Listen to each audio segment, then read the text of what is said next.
जब आप शाम को पश्चिम दिशा में तथा सुबह पूर्व दिशा में आकाश की ओर देखते हैं तो आपको तारों जैसा चमकती हुई एक आकृति दिखाई देगा, जो कि सूर्य और चंद्रमा के बाद सबसे चमकीला दिखाई पड़ने वाला आकाशीय पिंड है। यह आकाशीय पिंड कोई और नहीं, सूर्य से दूसरा निकटवर्ती टेरेस्ट्रियल प्लैनेट्स वीनस अर्थात शुक्र है। यह शाम को पश्चिम दिशा में तारे जैसा दिखाई देने के कारण इसे इवनिंग स्टार या सांझ का तारा कहा जाता है तथा सुबह पूर्व दिशा में तारे जैसा दिखाई देने के कारण इसे मॉर्निंग स्टार या भोर का तारा भी कहा जाता है तथा आकार और द्रव्यमान में पृथ्वी से थोड़ा ही कम होने के कारण इसे ट्विन सिस्टर ऑफ अर्थ अर्थात पृथ्वी की जुड़वा बहन भी कहा जाता है। वीनस के सरफेस पर एवरेज टेम्परेचर 464 डिग्री सेंटीग्रेड तथा एटमॉस्फेरिक प्रेशर पृथ्वी के एटमॉस्फेरिक प्रेशर का 92 गुना है। 18 अक्टूबर 1967 तक के पहले यह माना जाता रहा है कि वीनस पर निश्चित रूप से जीवन है, जैसे कि हमारी पृथ्वी पर जीवन फल फूल रहा है, क्योंकि वीनस की जियोग्राफिकल कंडीशन पृथ्वी के लगभग समान है। जैसे कि वीनस का मास 4.868 × 10⁻24 kg है, जबकि अर्थ का मास 5.974 × 10⁻24 kg है, अर्थात वीनस का मास अर्थ के मास का 81.5% है। वीनस का डायमीटर 12,103.6 किलोमीटर है, जो कि पृथ्वी का 95% है। सन से वीनस की दूरी 0.7 AU है, जबकि अर्थ की दूरी 1 AU है। वीनस पर ग्रेविटी 8.9 मीटर पर सेकंड स्क्वायर है, जबकि अर्थ पर ग्रेविटी 9.8 मीटर पर सेकंड स्क्वायर है।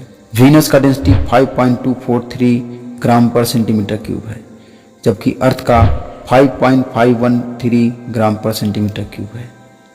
वीनस के 1 ईयर में 224.7 दिन होते हैं, जबकि अर्थ के 1 ईयर में 365 दिन होते हैं। वीनस की कक्षीय चाल 1,26,074 किलोमीटर पर आवर है, जबकि अर्थ की 1,07,218 किलोमीटर पर आवर है।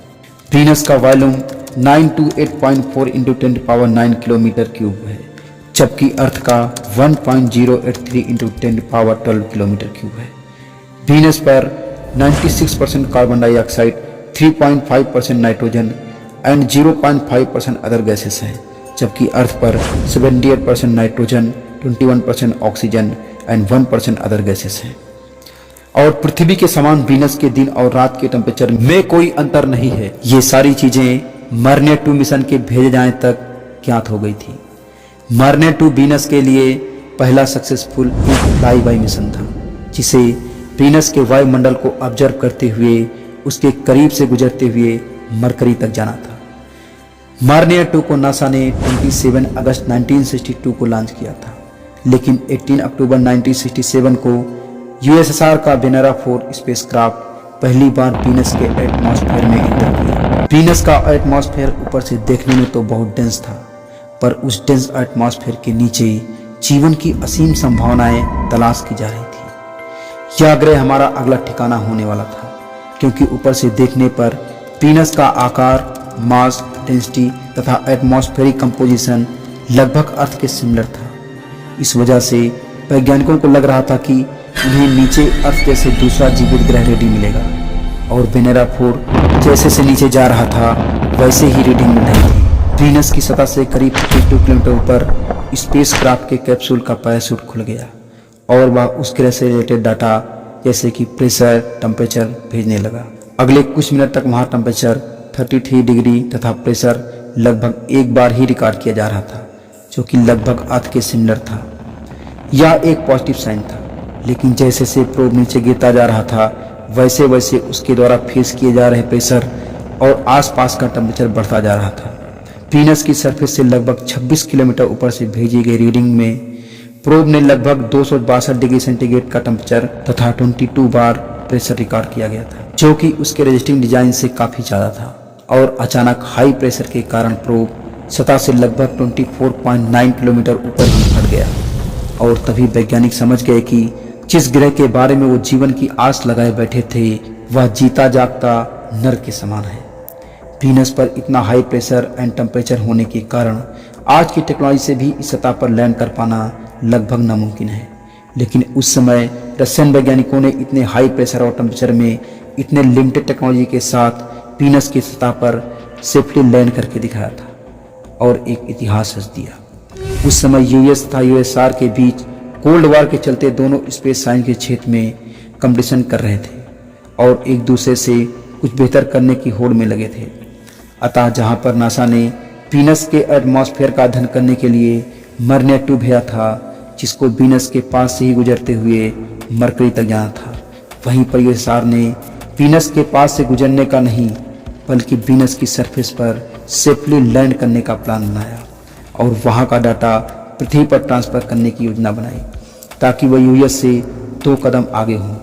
और वीनस की सतह पर उतरने के लिए इस मिशन को नाम दिया गया वेनेरा, जो कि रशियन लैंग्वेज में वीनस ग्रह को बुलाया जाता है। रशिया ने वीनस मिशन की तैयारी 1960 के दशक में शुरू कर दी और 12 फरवरी 1961 को वेनेरा 1 तथा 12 नवंबर 1965 को वेनेरा 2 मिशन लॉन्च किया।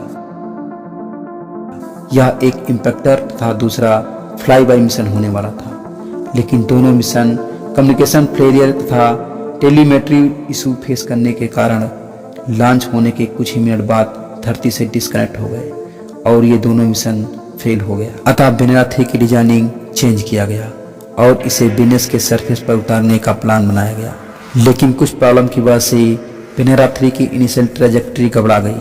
फिर थ्रस्टर की मदद से इसके डायरेक्शन को चेंज करके वीनस की ओर मोड़ा गया, लेकिन प्रोब स्टेबल नहीं हो पाया और वह वीनस की सरफेस पर जाकर क्रैश कर गया। रशियन वैज्ञानिकों ने वेनेरा 4 बनाया, जो कि एटमॉस्फेयर में इंटर करने के कुछ समय बाद हाई प्रेशर के कारण इम्प्लोड कर गया। फिर रशिया ने वेनेरा 5 और वेनेरा 6 लॉन्च किया, लेकिन मिशन सक्सेसफुल नहीं हुआ। लेकिन एक बात तो रशियन साइंटिस्ट को पता चल गई। उन्होंने देखा कि प्रोब जब एटमॉस्फेयर में इंटर करता है तो इसकी स्पीड काफ़ी ज़्यादा रहती है, लेकिन जैसे ही इसका पैराशूट खुलता है इसकी स्पीड अचानक बहुत कम हो जाती है, जिससे उसको नीचे उतरने में अधिक टाइम लगता था, जिससे हाई टेम्परेचर एंड प्रेशर का सामना 90 मिनट तक करना पड़ रहा था और इसी कारण से इसका पैराशूट डैमेज हो जाता था। इसलिए वैज्ञानिकों ने वेनेरा 7 काफ़ी अलग तरीके से डिजाइन किया और बाकी सभी वेनेरा मिशन से कई गुना ज़्यादा स्ट्रांग बनाया। इसके बेसल को चारों तरफ से टाइटेनियम की मोटी लेयर से बनाया गया तथा अंदर शॉक्स एब्जॉर्बिंग मटेरियल लगाए गए ताकि शॉक्स तथा हाई प्रेशर एंड टेम्परेचर अंदर के इंस्ट्रूमेंट को डैमेज ना कर पाए, जिससे इसका वजन भी काफ़ी बढ़ गया, जिससे यह वीनस की सरफेस पर उतरते समय ग्रेविटी इसको ज़्यादा ताकत से अपनी ओर खींचेगी तथा पैराशूट को एक ऐसे हीट रेजिस्टेंस मटेरियल के रीफिंग लाइन से बांधा गया जो कि 200 डिग्री सेंटीग्रेड टेम्परेचर को सहन कर सकती थी। अब इस रीफिंग लाइन की वजह से पहले तो पैराशूट 19 फीट स्क्वायर तक ही खुलता था, जिससे कि इनिशियल स्टेज में प्रोब की स्पीड बढ़ी रहती थी, लेकिन जैसे जैसे तापमान बढ़ता जाता था ये रीफिंग लाइन मेल्ट होती रहती थी और एटमॉस्फेयर में इंटर करने के बाद करीब 13 मिनट बाद रीफिंग लाइन पूरी तरह से मेल्ट हो गई और पैराशूट पूरा 27 फीट स्क्वायर तक खुल गया। प्लान बिल्कुल परफेक्टली जा रहा था और प्रोब की स्पीड भी बिल्कुल सही थी, लेकिन रीफिंग लाइन के मेल्ट होने के 6 मिनट बाद पैराशूट फटने लगा और लास्ट मोमेंट में प्रोब वीनस की सरफेस से क्रैश कर गया। इसके बारे में एनालाइज किया गया तो पता चला कि प्रोब का एंटीना गलत डायरेक्शन में टर्न हो गया है। इसकी वजह से प्रोब द्वारा कम्युनिकेट नहीं किया जा सकता था। लेकिन जब कुछ हफ्ते बाद इस मिशन की टेप्स को रेडियो एस्ट्रोनॉमर ओलेग रिजगा द्वारा एनालाइज किया गया तो पता चला कि उस टेप्स में 23 मिनट्स के काफी वीक सिग्नल पड़े हुए थे जो वेनेरा 7 ने अर्थ पर ट्रांसमिट किए थे, जो कि इतिहास में दर्ज हो गया, क्योंकि वेनेरा 7 एक ऐसा मानव मेड मिशन बना जिसने पहली बार किसी दूसरे प्लैनेट के सरफेस से डाटा को ट्रांसमिट किया हो। इस वीक सिग्नल से रशियन साइंटिस्ट को बहुत सारी महत्वपूर्ण जानकारियां मिली, जैसे कि वीनस के सरफेस का temperature 475 plus minus 20 degree centigrade तथा atmospheric pressure 1310 plus minus 220 psi record किया गया। इससे यह मालूम चल गया कि कितना भी कुछ कर लिया जाए लेकिन प्रोब को वीनस की सरफेस पर बहुत लिमिटेड टाइम तक लैंड करवाकर ऑपरेट कर पाएंगे। प्रेशर और टेम्परेचर के इस डाटा की सहायता से वेनेरा 8 और ज़्यादा स्टिफ बनाया गया। प्रोब के अंदर कूलिंग सिस्टम को और इम्प्रूव करने के लिए लिथियम नाइट्रेट के ब्लॉक्स लगाए गए। लिथियम नाइट्रेट एक ऐसा सॉल्ट लाइक सब्सटेंस होता है जो मेल्टिंग पॉइंट रीच होने के बाद सॉलिड से लिक्विड अवस्था में चेंज होने के लिए लगभग 300 जूल पर ग्राम हीट एनर्जी कंज्यूम करता है, जिससे कि प्रोब के अंदर के सारे इलेक्ट्रिकल इक्विपमेंट्स की एक्सेस हीट को एब्जॉर्ब कर सके, जिससे वो ओवर हीटिंग से बच सके। इस कारण से प्रोब को वीनस की सरफेस पर काम करने के लिए ज़्यादा समय मिल सकेगा तथा इसके डिजाइन में और मॉडिफिकेशन करके वेनेरा 8 मिशन 27 मार्च 1972 को लॉन्च किया गया। सब कुछ अच्छी तरीके से होते हुए वेनेरा 8 ने 22 जुलाई 1972 को वीनस की सरफेस पर सेफली लैंड किया, जिससे यह दुनिया का पहला मिशन बन गया जो कि किसी दूसरे प्लैनेट पर सेफली लैंड हुआ। और वेनेरा 8 ने वीनस की बहुत सारी स्पेसिफिक डिटेल भेजी। वेनेरा 8 लैंड करने के बाद करीब 50 मिनट 11 सेकंड तक लैंडर वीनस से अर्थ की धरती पर डाटा भेजता रहा और बाद में वहां की हॉट कंडीशन के कारण बंद हो गया। वेनेरा 8 में लगे फोटोमीटर ने वीनस के सरफेस तथा आसपास की तस्वीरें भेजी। यह भी एक हिस्टोरिक था। तस्वीरों से पता चला कि वीनस पर उतनी ही विजिबिलिटी है जितना कि अर्थ पर। बाद में वेनेरा 9 मिशन भेजा गया, जिसमें फोटो कैमरा लगाया गया था जो वीनस की बहुत सारी इमेजेस को पृथ्वी पर भेजा। और इसी प्रकार बाद में रसिया ने वीनस पर वेनेरा 16 तक मिशन भेजा। साथ ही यूएस तथा और देशों ने कुल मिलाकर वीनस पर 46 मिशन भेजा है, जिसमें वीनस के लिए पहला मिशन ताजेली स्पुतनिक को 4 फरवरी 1961 को यूएसआर द्वारा तथा लास्ट मिशन सोलर ऑर्बिटर को 10 फरवरी 2020 को यूरोपियन स्पेस एजेंसी द्वारा भेजा गया। इन सभी मिशन से प्राप्त डेटा के अनुसार वीनस की सरफेस पर एवरेज टेम्परेचर 464 डिग्री सेंटीग्रेड तथा मैक्सिमम टेम्परेचर 482 डिग्री सेंटीग्रेड और मिनिमम टेम्परेचर 438 डिग्री सेंटीग्रेड है तथा एटमॉस्फेरिक प्रेशर 93 बार अर्थात अर्थ का 92 गुना है। वीनस अपने एक्सिस पर 177.36 डिग्री झुका है तथा इसका प्रतिगामी झुकाव 2.64 डिग्री है और अपने एक्सिस पर पूर्व से पश्चिम दिशा में अर्थात क्लॉकवाइज डायरेक्शन घूमता है। यूरेनस तथा वीनस को छोड़कर बाकी सारी प्लैनेट्स एंटी क्लॉकवाइज डायरेक्शन में घूमते हैं। वीनस के एटमॉस्फेयर में 96% कार्बन डाइऑक्साइड, 3.5% नाइट्रोजन तथा 0.5% अदर गैसेस हैं। वीनस का एटमॉस्फेयर सबसे ज्यादा डेंस है। वीनस अपने एक्सिस पर 243.025 डेज में एक चक्कर घूमता है, जिससे वीनस का एक दिन अर्थ के 240 दिनों के बराबर होता है, जिसे साइडेरियल रोटेशन पीरियड या साइडेरियल डेज कहते हैं तथा वीनस का सौर दिवस या सौर दिन 116.75 अर्थ डेज के बराबर होता है, जिसे सिनोडिक रोटेशन पीरियड भी कहते हैं। एक साइडेरियन दिन तब होता है जब वीनस अपने एक्सिस पर एक चक्कर पूरा कर लेता है तथा एक सौर दिन तब होता है जब वीनस के किसी हिस्से में एक संपूर्ण रात तथा एक संपूर्ण दिन कंप्लीट होता है।